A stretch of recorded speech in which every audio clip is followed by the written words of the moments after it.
And a 1, 2, and a 3. Chocolate! Hello everybody, welcome back to Asagao Academy. When last we left off, Hana was in a virtual reality machine built by Satch. So we're kind of on good terms with Satch now, but Satch isn't on good terms with Normal Boots, so there's a lot of drama going on. So, but now we have Cake. The Cake's disappeared. Oh, never mind, we don't have Cake. And in their places appeared a moon and a star, shining light across the tabletop. The moon flickered through different stages in its cycle, while the star changed shades from white to blue to purple and back to white. Another choice? Eeny, meeny, miny, mo. Catch a tiger by the toe. If he hollers, let him go. Eeny, meeny, miny, mo. I reached my hand out to touch the star, but before I could touch it, it brushed away, just a few inches out of reach. I pulled my hand back, and to my surprise, the star followed it, as if attached by a string. Faint, pulsating waves of heat washed over my palm. Then suddenly, the star wasn't there anymore. In its place was a small pink box. It opened on its own, and a piece of paper slithered out and unrolled itself before me. A quest? Nervous but excited, I read it.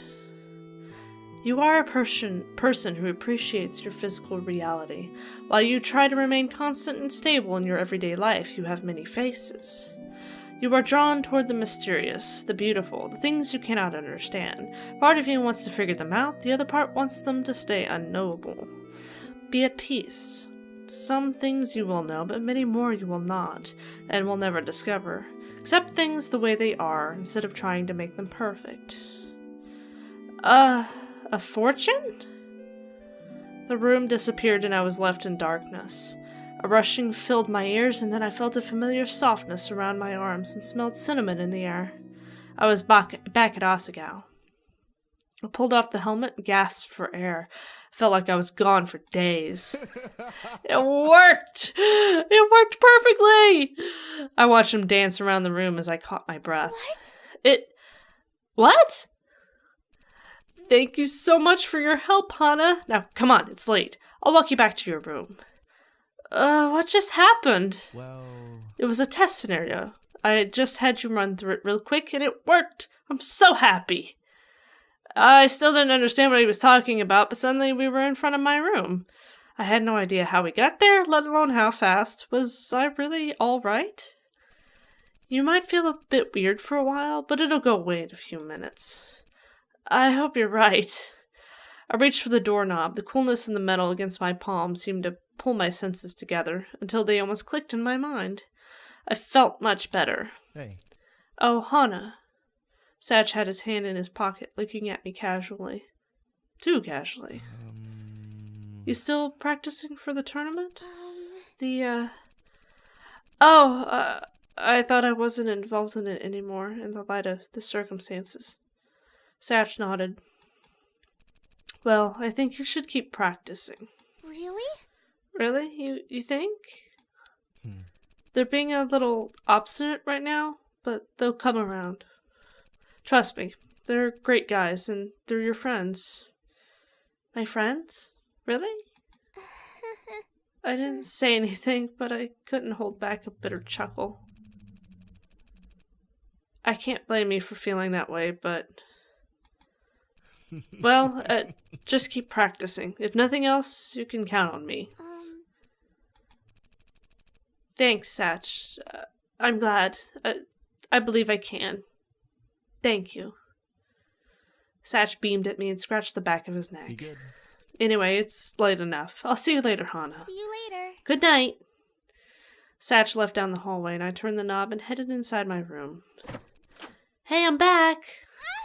Ah! Maya was standing next to the door, staring at me as if trying to read my face. Is something wrong? I heard what you were talking about. A small thrill of anger shot through me before I remembered just how thin the dormitory doors were. Of course she heard us. I see. I walked past her and set my bag on my desk, waiting for what was coming next. Maya seemed to be considering what she should say. She should say by the shells by the seashore. What she should say. My heart sank. If Maya was actually thinking about what she wanted to say, it had to be something serious. Well, she sat on my bed, facing me and the rest of the room. There wasn't anywhere I could go to hide. Damn, she was good. I didn't know the tournament was still on the table. Me neither, actually. But if Satch says I should keep practicing, there must be hope, right? I trust him. I think it'll work out if he thinks it will. That's not what I was going to talk about. I know Satch is reliable. He doesn't say things without thinking them through, so... It's not about whether you can trust him. I put my hand on my hip, suddenly impatient. Then what is it? Well, are you sure you even still want to be in the tournament? Of course I do.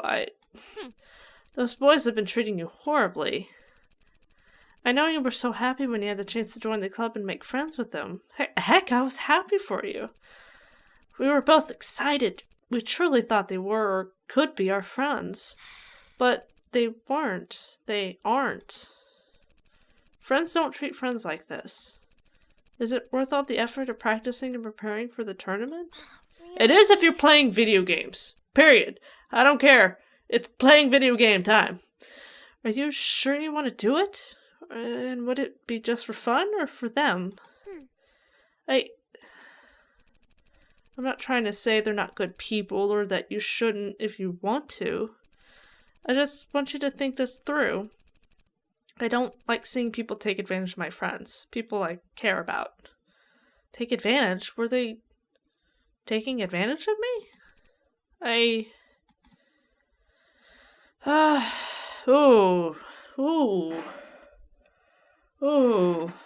This is tough. Okay, I don't blame them for how they reacted. I don't know. They were wrong. I enjoy the game. I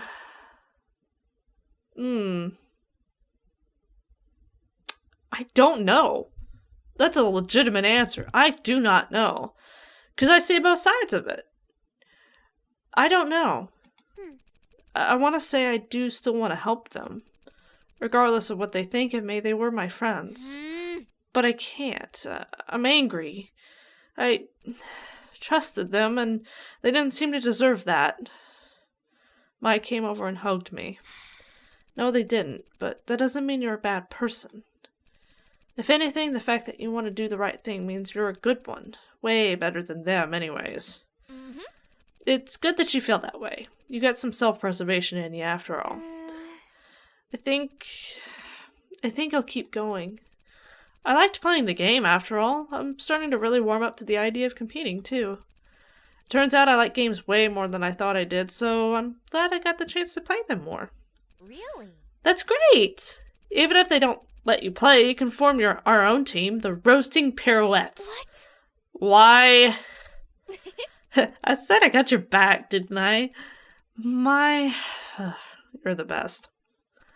No, I'm your friend. That's what friends do. I buried my head in her shoulder. Tomorrow, I'd start practicing again, but for now, I wanted to hang with my best friend. My true friend. Yay! The Roasting Pirouettes? Really? Ooh, I'm not sure about that. Chapter 3! Aw, look at the poor Satch. He looks so sad. The next night, I was still working as Mai prepared for bed. Are you not going to sleep? No, I think I need to finish this paper. I want to get it all done tonight. She made a face. For a second, my heart stopped. Does she know what I was planning? I still don't get why you need to know the anatomical proportions of Goombas. Yeah, me neither. Thank goodness. What are you planning, Hana? Well, don't stay up too late. I won't. She crawled into her bunk and under the covers. In no time, she was fast asleep. I waited Okay. Did you just snore once? Oh, good for you. You actually got a one-time snorer. I have a repeated snore in my bed. I waited a few minutes to ensure she wouldn't wake up, tapping my pencil idly against my desk. I hadn't told her what I was going to do. I hadn't told anyone, but going out after Cure for You wasn't really that big a deal. Okay, that was a bold lie. If I got caught, I'd be in serious trouble, but that didn't matter. Satch was spending every day in that library and in the Normal Boots Club trying to clear our names. There wasn't much I could do to help him there, but surely no one would mind if I did a bit of snooping on my own? When I was finally sure Maya was asleep, I slipped out of our room. Luckily, I didn't run into anyone on our way out of our dormitory. No one was supposed to be out past 9, so it wasn't a big surprise, but no one was roaming the hallways either. I stepped into the cold night air and took a deep breath. A slight wind blew across through the campus, raising goosebumps against my skin. Shivering, I headed towards Poppy Hall. There was no way I'd be let in the clubroom during the day, but at night... My footsteps echoed across the walkways. There wasn't a single soul around me and hardly any light. Since people weren't supposed to be out after dark, the lampposts were few and far between. If I were attacked, no one would notice. Shaking my head, I sped up. No time, I made it to Poppy Hall. I crept into the hallway. Still silence encompassed the entire building. Suddenly, I was seized with a fear I have never experienced during the day.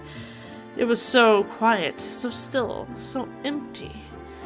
Now I understood why people thought abandoned schools were haunted. They were creepy as hell.